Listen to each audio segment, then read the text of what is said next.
महान धनुर्धर हैं, ऐसे वैसे वीर नहीं है। यशोबा हमारी ये कुछ नहीं विश्वामित्र जी के आगे। तप में देखो तो अद्वितीय, और अस्त्र विद्या में देखो तो अद्वितीय, और भाग्य तो ऐसा है कि जन्मे कुशिक वंश में और स्थिति प्राप्त की ब्रह्म ऋषि की। अद्भुत। आज सौभाग्य उदय हुआ अपने भजन को आंखों से देखने का। महाराज चक्रवर्ती सम्राट परम प्रेमी अवध नरेश श्री दशरथ जी के दरबार में पधारे विश्वामित्र जी। दशरथ जी ने आनंद पूर्वक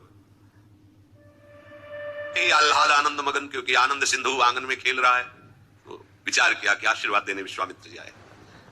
अर्घपाद्य पूजन आदि करके उच्च सिंहासन पर विराजमान करके चरणों में प्रणाम करके बैठ गए। आज्ञा कीजिए भगवान। वशिष्ठ जी विश्वामित्र जी बड़े प्रेम से मिले। विश्वामित्र जी ने कहा, मैं एक कार्य हेतु आया हूं। हम ऋषिजन जब यज्ञ करते हैं, ध्यान परायण होते हैं, उस समय दुष्ट जन हमारे यज्ञ को नष्ट कर देते हैं। रावण की आज्ञा थी कहीं भी कोई भी साधन भजन न करने पावे। जो बड़े मंत्रवेत्ता है उनके समीप तो नहीं आते, मारते तो नहीं, उनको इतनी सामर्थ्य नहीं, पर वो विध्वंस कर देते हैं, ध्यान भंग कर देते हैं, यज्ञ नष्ट कर देते हैं।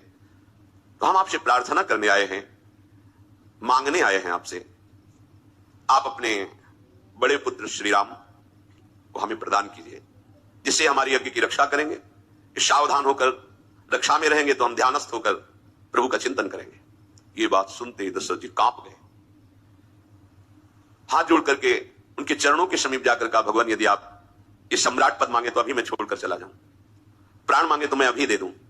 वैसे सब हमारे प्राणों से प्रिय पुत्र हैं, पर राम को प्रभु ये हमसे नहीं हो सकता। वशिष्ठ जी की तरफ देखकर विश्वामित्र जी ने कहा, इनको समझाइए। वशिष्ठ जी ने कहा, महाराज आपका यश होगा, कुमारों का मंगल होगा, आप मेरी बात मान करके अपने पुत्रों को इनके प्रदान कर दीजिए। गुरु आज्ञा, देखो गुरु आज्ञा पर कोई प्रश्न नहीं होता। अब बोलने की कोई गुंजाइश नहीं, गुरुदेव ने कह दिया। राम लक्ष्मण को बुलाया। लक्ष्मण जी छाया की तरह भगवान के साथ रहते हैं। आपको विश्वामित्र जी ने अपनी यज्ञ रक्षा हेतु हमसे मांगा है, बहुत सावधानी पूर्वक रहना। और ऋषि से कहा कि विश्वामित्र जी से कि मानो आप हमारे प्राण लिए जा रहे हो भगवान, अगर जरा सा भी कुछ तो हमारे प्राण निकल जाएंगे। वहां से आदेश लेकर माताओं को प्रणाम करके प्रभु विश्वामित्र जी, ये भजन का फल साथ चल रहा है। पुरुष सिंह दो वीर, हरसि चले मुनि भय हरन, कृपा सिंधु मति धीर, अखिल विश्व कारण करन। पुरुष श्री राम लक्ष्मण मुनियों का भय हरण करने के लिए, भक्तों का भय हरण करने के लिए प्रसन्न होकर जा रहे, उदास रहे कि मैं अपने परिजनों से वियोग प्राप्त कर रहा हूं। बहुत प्रसन्नचित सेवा मिली है हमें, महर्षियों की सेवा मिली। प्रभु आनंद मगन होकर के उनके साथ जा रहे हैं।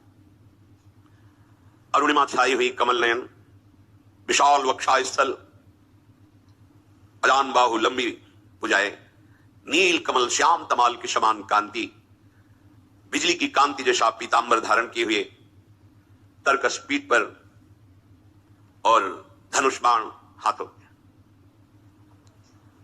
श्याम गौर जोड़ी विश्वामित्र जी आगे बार बार प्रभु की छवि देखते हैं। जान गया प्रभु आप अपने भक्तों से कितना प्यार करते हैं। आप हम जैसे अपने भक्तों के लिए माता पिता और महल के सुख का त्याग कर हमारे साथ चल रहे हैं। मगन होकर जा ही रहे थे कि भयानक आवाज आई। विश्वामित्र जी ने रुको। भगवान श्री राम जी ने कहा कि आवाज कैसी थी भगवान? बोले एक बहुत भयानक राक्षसी रहती है, वो गंध मात्र से जान लेती है कि कोई वन में प्रवेश किया, वही राक्षसी है। पहले को सामने दिखाई दी पर्वताकार राक्षसी, ताड़का नाम था। वो क्रोध में भर करके विश्वामित्र जी की तरफ और प्रभु की तरफ दौड़ी। भगवान हर समय सावधान चल रहे हैं। एक हाथ धनुष पर और एक बाण पीठ में तुड़े, निकालने की जरूरत नहीं। और प्रभु का बाण अमोघ है, संधान किया जाता है तो लक्ष्य का भेद करके पुनः प्रभु के हाथ में आ जाता है। प्रभु ने तत्काल बाण संधान किया। जे भी भगवान के बाण का स्पर्श हुआ, ताड़का अपने राक्षसी स्वरूप को छोड़कर भगवत स्वरूप को प्राप्त हो गई। भगवान के बाण के स्पर्श से मुनिजन वांछित दुर्लभ पद प्राप्त हुआ है, जो बिल्कुल घोर निशाचर है, असुर भाव से युक्त है। भगवान का अवतार केवल मंगल के लिए, केवल मंगल। ऐसे ही कृष्णावतार में छठी के दिन पूतना का, जैसे प्रभु का लीला प्रारंभ हो रहा है उद्धार के लिए, ताड़का उधर सबसे छठी के दिन ही पूतना आ गई थी, उत्सव मनाया जा रहा था। वो गति सुखदेव जी आनंद मगन होकर कहते, जो मैया यशोदा को गति मिलनी वो गति पूतना को दी। ऐसा दयालु कौन होगा? बड़े बड़े महात्मा जन जिनकी आराधना करते रहते हैं, वो पदवी ताड़का को प्रभु ने प्रदान की। जे ही बाण प्रवेश किया शरीर, निष्पाप हो गई, दिव्य रूप धारण कर भगवत धाम को गई। विश्वामित्र जी ने देखा, निर्भय हो रहे हैं विश्वामित्र जी, और बोले कि आज मैं तुम्हें ऐसी विद्या प्रदान करता हूं कि तुम्हें कभी भूख नहीं लगेगी और कभी प्यास नहीं लगेगी, कभी भूख प्यास नहीं लगेगी। ऐसी विद्या प्रदान की, तुम्हारे शरीर में अतुलित तेज और बल है। मैंने जितने